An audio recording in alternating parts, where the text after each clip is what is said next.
The wine glass was already filled when I sat down. My father stood at the head of the table, holding his drink high, his face carved into that unsettling smile he always wore when something didn't quite add up. The table was filled. My mother, my younger brother Jason, his girlfriend, and a couple of extended relatives I barely knew anymore. The whole thing was thrown together last minute, allegedly to celebrate my big exit. I'd just sold my startup, a cybersecurity firm, for just over $11 million. And suddenly they remembered my name. My father cleared his throat. "To my millionaire son," he said. His voice echoed in the vaulted dining room. "May your success bring you closer to those who love you." Everyone laughed politely. My mother dabbed her eyes with a napkin. Jason gave me a thumbs up like he was part of the victory. I nodded, lifted my glass, and then, casually, reached for the wrong one. Or rather his. He wasn't paying attention. No one was. I clinked glasses with him, the switch already complete, and took a long sip. He mirrored me. I smiled. The evening dragged on with toasts, fake affection, and shallow conversations. I'd spent the past 6 years grinding nonstop while my family watched from a distance, asking for money every few months like it was owed to them. But tonight, they were full of warmth. Too full. My father, especially, couldn't stop smiling. That same smile, tight, smug, cold behind the eyes. Then came the first sign. He blinked hard, rubbed his forehead, tried to steady his breathing. "Everything okay, Dad?" Jason asked. He waved it off. "Just a little hot in here, isn't it?" 2 minutes later, he stood up suddenly, knocking over his chair. His glass shattered. My mother screamed. He hit the ground hard, his limbs convulsing. Forks clattered. My aunt covered her mouth. Jason jumped up, yelling for someone to call 911. I just sat there, watching. They crowded around him, chaos spilling across the room like broken wine. I looked down at the glass I drank from. Still full. Still clean. "My name is Ethan Blake, and from wherever you're watching this, stay with me. Because when your own father tries to poison you, you stop calling it family." This wasn't paranoia. It wasn't drama. I know exactly what was in that glass. See, when you grow up with people who treat love like a loan, you learn to pay attention. When you become the only person in the family with real money, real freedom, you become a target. That night, something shifted. Not in them, they've always been who they are. It shifted in me. I stopped pretending this was loyalty, or love, or blood. They toasted to my life, hoping I wouldn't finish the night. But I did. And when the EMTs carried my father out of the house, unconscious, I raised my own glass quietly. A toast. Not to him. To the beginning of the end. Because the glass was clean. But the truth? Run. Success, when you come from nothing, is supposed to feel like freedom. But for me, it felt like a collar. I didn't come from legacy. I didn't have a trust fund, or an uncle in venture capital. What I had were 18-hour days, 3 years in a one-bedroom apartment with no heat, and a laptop that froze every 5 minutes. That's how I built Cibitrix, a cybersecurity tool I started coding in coffee shops while my friends were out drinking or dating. It took 4 years before anyone noticed it. 2 more before it sold. When the acquisition finally happened, my name hit the trades. My inbox blew up. My phone didn't stop ringing. But the first people at my door? Family. My father, who once told me I should get a real job and stop playing hacker, suddenly called me his genius son. My mother cried when I handed her a check to pay off the second mortgage. Jason asked for a car. Just a used one, nothing crazy. I bought them a house in Westlake. Nothing extravagant. Just safe, quiet, stable. A thank you, I told myself. But the thank you became a transaction.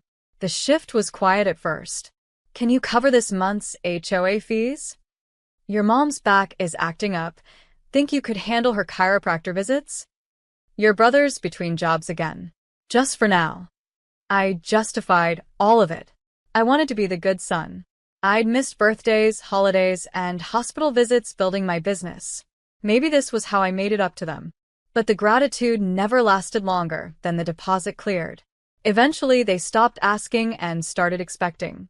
Every conversation ended with a price tag. Every visit was a subtle negotiation. Even my success became a punchline. My father once told someone at a barbecue, "Yeah, he's the rich one. We just work for him now." He laughed like it was a joke. It wasn't. The worst part? They made me feel guilty for resenting it. They'd say things like, "We're proud of you even if you don't visit much. You're lucky you can afford to help." Not everyone has your talents, Ethan. What they meant was, not everyone has your wallet. The deeper my bank account grew, the shallower our connection got. It wasn't love anymore. It was balance sheets, credit transfers, favor tallies. I wasn't their son. I was their ATM. One night, I overheard my father on the phone, pacing the hallway while I sat in the guest room with the door cracked open. He said, "If we keep him happy, he'll keep the money flowing. Just don't spook him." Spook me? Like I was a donor. Or worse to Mark.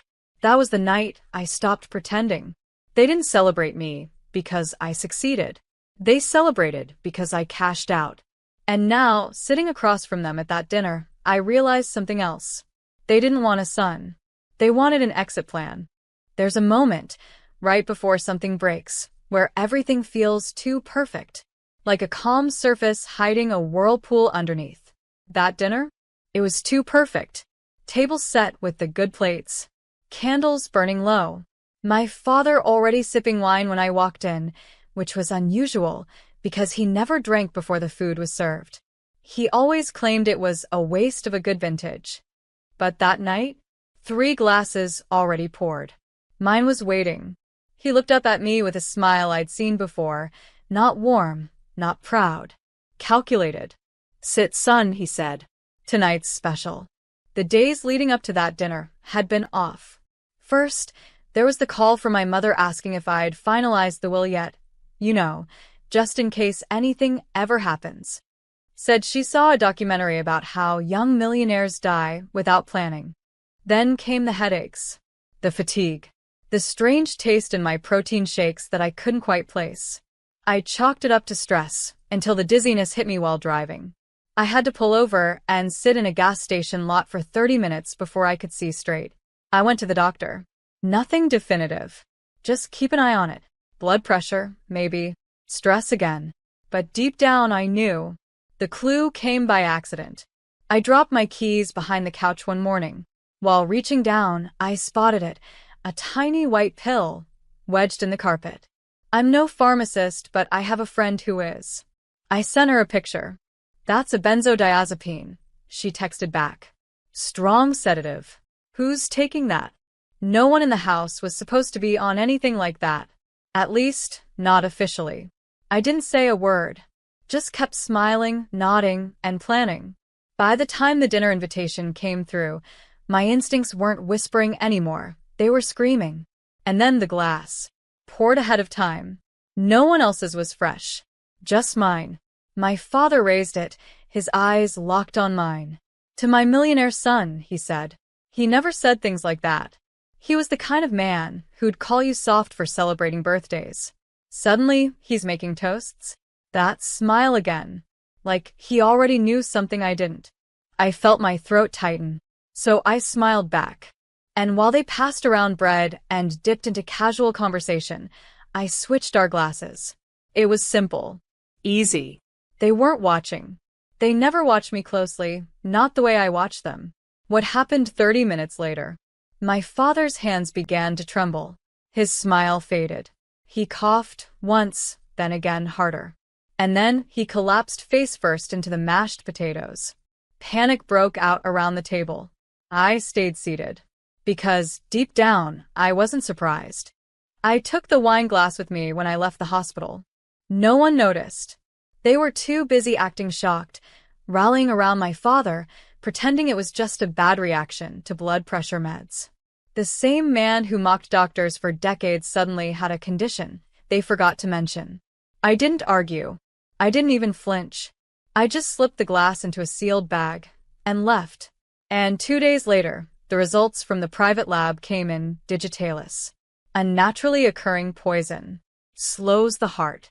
Slips past most standard tox screens. If you're lucky, it just makes you sick. If you're not, it stops the heartbeat cold. I didn't scream. I didn't confront. That's what they expected. Instead, I did the one thing they feared most. I started thinking. First, I called my lawyer, told him to pull my current will and put it under legal seal. No copies, no updates, without in-person verification from me. Next, I quietly installed surveillance in my home. Not the cheap kind. Encrypted, off-grid. Motion-detected voice triggers. I even wired the lockbox in my office with a hidden mic. Then I booked a session with a financial advisor, not to move my money, but to trace it. Every wire, every trust, every shared signature. Because it wasn't just the wine anymore. I wanted to know how far they'd already gone. That's when I found it. A draft copy of my will saved to my mother's shared desktop, clumsily edited. Payouts altered. Power of attorney reassigned. Even my business shares were listed under alternate beneficiaries. They weren't subtle. They were impatient. So I made one last move. I created a fake version of my will, professional, legitimate-looking, signed and notarized by an actor friend in a fake office setup I designed myself. This version? It gave everything to them. Every account, every property, every share. It was bait. I left it printed in my study drawer, exactly where a greedy hand might look if they thought I'd never wake up. Then I went to sleep, camera rolling, eyes closed, waiting. Because if they wanted to play games, I'd show them how I win. The night was picture perfect. My mother lit candles she hadn't touched in years. My brother wore a suit he'd never bought himself. Even my father shaved, a detail that told me more than anything else. Something was coming. They said it was a celebration dinner. For my latest acquisition. For the success they never clapped for until now. I showed up with a bottle of Chateau Margaux. Something rare. Something expensive. Something I wouldn't let them poison. My father waved it off, already lifting a full glass of red. "We already opened one," he said, smiling too wide. To my millionaire son. He passed it toward me, the glass already poured. I paused, gave him a look that made him chuckle. "You suspicious now, boy?" I laughed. "You trying to outdo me?" And while they all looked at the TV behind us, while my mother adjusted the volume, while my brother made a joke about yachts, I switched the glasses. Clean. Quiet. No theatrics. Just sleight of hand and muscle memory from years of ignoring danger in plain sight. I raised the glass meant for him. He raised mine. And we toasted. Dinner went on. Roast lamb. Garlic mashed potatoes. 4 smiles. The occasional "when are you finally settling down?" thrown in like seasoning. My father took another sip. Then another. My hand didn't shake once. 29 minutes later, just as my mother brought out the pie, he dropped his fork. "Dad," my brother said. He was sweating, pale. Then came the gasp. The shaking. The sudden silence in the room as my father gripped his chest and tipped sideways in his chair. "Call 911, my mother screamed. I leapt to my feet. "What's happening? Is it his heart?" My brother cursed, fumbling with his phone. The panic was instant. So was the performance. Except I wasn't panicking. I was watching. The paramedics arrived fast. Too fast for my family to hide much. They asked questions. I gave answers. They took my father, unconscious but breathing. And as they wheeled him out, my mother looked at me with glassy eyes. "Did you?" "No," I said softly. "Did you?" "At the hospital, they ran toxicology." I didn't ask. I already knew. When the doctor said the words digitalis poisoning, everyone gasped like it was new information. I just sat there, hands folded. My name is Ethan Blake. And 30 minutes after my father tried to poison me for my money, he drank his own plan. They thought I was the naive tech kid. The one too generous for his own good. But they forgot what made me successful wasn't code. It was pattern recognition. The hospital reeked of antiseptic and denial. Machines beeped rhythmically around my father's bed. He was awake now, weak, groggy, alive. Barely. A detective stood in the corner, arms crossed, notepad tucked tight under his arm. His eyes weren't on my father. They were on me. My mother sat beside the bed, her hands shaking. Not from grief, she hadn't cried, but from calculation. Her mind was already working overtime trying to rewrite the narrative. Food poisoning, she muttered to no one in particular. He's had shellfish reactions before. The doctor interrupted, holding a clipboard and a scowl. It wasn't shellfish. It was digitalis, a very specific, dangerous compound, not found in lamb. The detective nodded. That's consistent with the toxicology report. Someone spiked his drink. My brother flinched. My sister took a slow step away from the bed. I didn't move. I cleared my throat, and all eyes fell on me. I know exactly what was in that glass, I said, calm as a courtroom judge. Because I had it tested before he drank it. My mother's face dropped. My brother's jaw tightened. You knew, he said, barely above a whisper. I suspected. I confirmed. I reached into my coat pocket and handed the detective a second envelope, the one with my private lab's results, time-stamped and signed. He flipped it open, scanned it, then nodded. Matches ours. My father groaned softly on the bed. Still too out of it to lie. Still too guilty to speak. Why would we ever? My mother began. I cut her off. Because I stopped being your ATM. Because you started asking questions about my will. Because you're used to me bailing you out. And this time, I didn't. The detective glanced between us. You said you switched the glasses? I did, I said. His plan ended up in his own bloodstream. The room cracked open with silence. Later that night, as the police launched their investigation, I made one final move. I called my lawyer, froze the accounts connected to my family, revoked access to the home, terminated the trusts, pulled back every thread they used to pull me close. My brother tried to call. I let it ring. My mother emailed me a paragraph of blame wrapped in denial. I forwarded it to my attorney. At 2:11 a.m., I stood in the hospital parking lot, phone in hand, watching the night settle over the city. I wasn't angry. I wasn't even surprised. They didn't just try to poison my body. They'd been poisoning my peace for years. And now, I was cutting off the supply. I didn't just take back my money. I took back my name. I left without fanfare. No farewell dinner. No note. Just closed doors, canceled access, and silence. Within 72 hours of the hospital incident, I had relocated. Different coast. Different phone. Different name on the mailbox.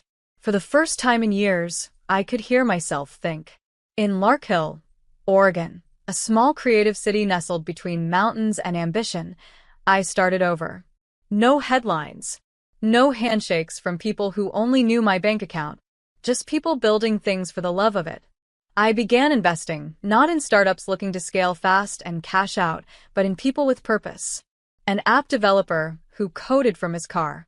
A ceramic artist trying to escape a violent household. A former foster youth launching a mental health podcast. I didn't want equity. I just wanted them to win. It was the first time money felt like freedom again. A few months later, I launched the Safe Start Foundation, a private nonprofit for kids raised in chaos. No red tape. No bureaucracy. Just direct support. Therapy, housing, mentorship, creative outlets. I never attached my name publicly. The spotlight didn't interest me anymore. But something else did. Truth. Late one night, I wrote out everything. The wine glass, the pills, the years of emotional debt, the betrayal wrapped in birthday candles. I posted it on a community blog for survivors of toxic families. No names. No revenge. Just raw, surgical honesty. I went to sleep with zero expectations. By morning, it had over 200,000 shares. People from every walk of life wrote back. This is my father. I thought I was the only one. Thank you for saying what I've been too scared to admit. Grief rippled across the screen, but something stronger rose with it. Liberation. I kept writing. They reached out, of course. My brother left voicemails, cold at first, then desperate. My mother sent a letter. Said I misunderstood everything. My father never contacted me. Cowards rarely do. I kept every message unread. You can love people, forgive them even, but you don't have to let them keep building their houses on your spine. One morning, I watched a girl from our foundation read her first poem aloud to a crowded room. Her voice shook, then steadied, then soared, and I realized they wanted me to be their ATM, their plan B, their soft place to land after breaking everything they touched. But I wasn't that. I never was. They wanted my empire. I built a kingdom without them. A year passed. I didn't count the days. I didn't mark the anniversary. But when I stepped off that stage at the TechBridge Innovation Conference back in my old city, the air tasted like closure. People clapped. Cameras flashed. Investors lined up. But all I could think about was a house that once smelled like Sunday roast and quiet resentment. I drove by my childhood street, not out of nostalgia, just confirmation. The house was empty. The grass was overgrown, paint chipped, windows dusty. A foreclosure notice flapped against the door in the wind. The family I once knew disbanded. My brother had moved states, chasing money he never earned. My sister had gone silent after her third failed startup, funded by guilt and GoFundMe pages. My mother, I'd heard, was living with an aunt, still blaming outside forces for our collapse. And my father? He sold the last of his vintage watches online to cover a lawyer's fee. No one hired him again, not after the quiet investigation that followed the toxicology report. No charges filed, but doors quietly closed. Legacy shattered. Standing across from the house, I felt no heat in my chest. No anger. No hate. Just clarity. They hadn't just underestimated me. They built an entire future around the belief that I'd never stop giving. I reached into my coat pocket and pulled out a small steel flask. Not out of habit, but ritual. I raised it in a mock toast, standing under a gray sky in front of the house where it all started. Not for them. For me. They gave me a target, I whispered. I gave myself a future. Later that evening, back at the conference gala, someone clinked their glass against mine and said, "To family."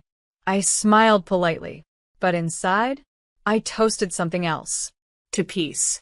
To boundaries. To choosing yourself without apology. Because here's the truth. I gave them everything. My time. My love. My trust. My money. They answered with manipulation, betrayal, and, eventually, a poison glass. But that night, I didn't just dodge a murder attempt. I buried a legacy of abuse. That night, I raised a glass. But it wasn't to family. It was to freedom.